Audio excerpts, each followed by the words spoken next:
பழனிசாமி அவர்களே, வாழ்க்கை முழுவதும் காலையே பார்த்துட்டு தான் சூரியன் எப்படி உங்க கண்ணுக்கு தெரியும். டப்பா இன்ஜின் தமிழ்நாட்டில் ஓடவே ஓடாது. மொழி போல் தியாகிகளுக்கு வீர வணக்கம். திராவிட இயக்க தீரர்களே, நீங்க உருவாக்கி கொடுத்த நிலத்துல தான் நாங்க வாழறோம். மொழி போர் வீரர்களே, உங்க மூச்சு காற்று தான் இப்போ எங்களை இயக்கிக்கிட்டு இருக்கு. எப்படியாவது இந்திய நம்ம மேல திணிக்கணும்னு மும்மொழி திட்டத்தை அமல்படுத்த ஒரு கும்பல் துடியா துடிக்குது. சென்னைக்கு வந்த ஒன்றிய கல்வி அமைச்சர் தர்மேந்திர பிரதான் அவர்கள் நமக்கு மொழி பாடம் எடுத்துட்டு போயிருக்கிறார். எல்கேஜி பையன் பேராசிரியருக்கு பாடம் எடுக்கிற மாதிரி இருக்கு அவருடைய செயல்பாடு.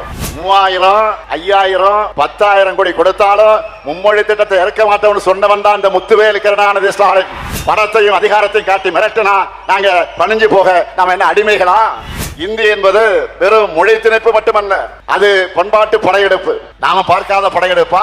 நீங்க எத்தனை முறை வந்தாலும், எத்தனை துரோகிகள், அடிமைகள், கோமாளிகள், கொலைகள் துறைக்கு அழைச்சிட்டு வந்தாலும் உங்களால தமிழ்நாட்டை வீழ்த்த முடியாது. டபுள் இன்ஜின் சொல்லி வடமாநில மக்களை ஏமாற்றி அவங்க வாழ்வாதாரத்தை அளிக்கிற உங்க டப்பா இன்ஜின் தமிழ்நாட்டில் ஓடவே ஓடாது. பிரதமர் மோடி அவர்கள் தேர்தல் சீசன் வந்துட்டா போதும், தமிழ்நாட்டுக்கு வந்து பல வெரைட்டியில அவர் வடைகளை சொல்றது வழக்கம் தான். அந்த மாவும் புளிச்சு போச்சு. அதை கேட்டு கேட்டு தமிழ்நாட்டு மக்கள் காதும் புளிச்சு போச்சு. மாண்புமிகு பிரதமர் அவர்களே, கடந்த நாடாளுமன்ற தேர்தல் நினைவு இருக்கா?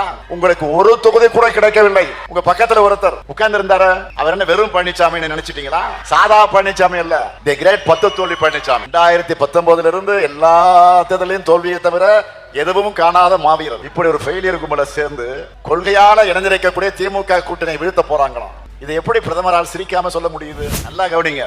அதிமுக அரசு இல்ல, அவங்களே என்டிஏ அரசுன்னு தான் சொல்றாங்க. இப்போ நீங்க வந்து வளர்க்கிற நிலையில நாங்க இருக்கிறோம். தமிழ்நாட்டுல பெண்களுக்கு பாதுகாப்பு இல்லைன்னு இதை வேற பிரதமர் அவர்கள் சொல்லிட்டு போயிருக்காரு. 5 மாத கர்ப்பிணி பெண்ணான பில்கிஸ் பானு அவர்களை கூட்டுப்பாலை வன்கொடுமைக்கு உள்ளாக்கின 11 குற்றவாளிகளை விடுதலை செஞ்சது உங்க குஜராத் அரசு தானே.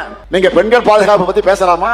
அதுவும் பாலியல் குற்றங்கள் ஈடுபட்ட குற்றவாளிகளுக்கு முன் விடுதலை கிடையாதுன்னு சட்டமன்றத்தில் தடை சட்டம் நிறைவேற்றி இருக்கக்கூடிய இந்த ஸ்டாலின் அரசை பத்தி நீங்க பேசுவதற்கு உங்களுக்கு யோகியதை இருக்கிறா, அருகதை இருக்கிறா?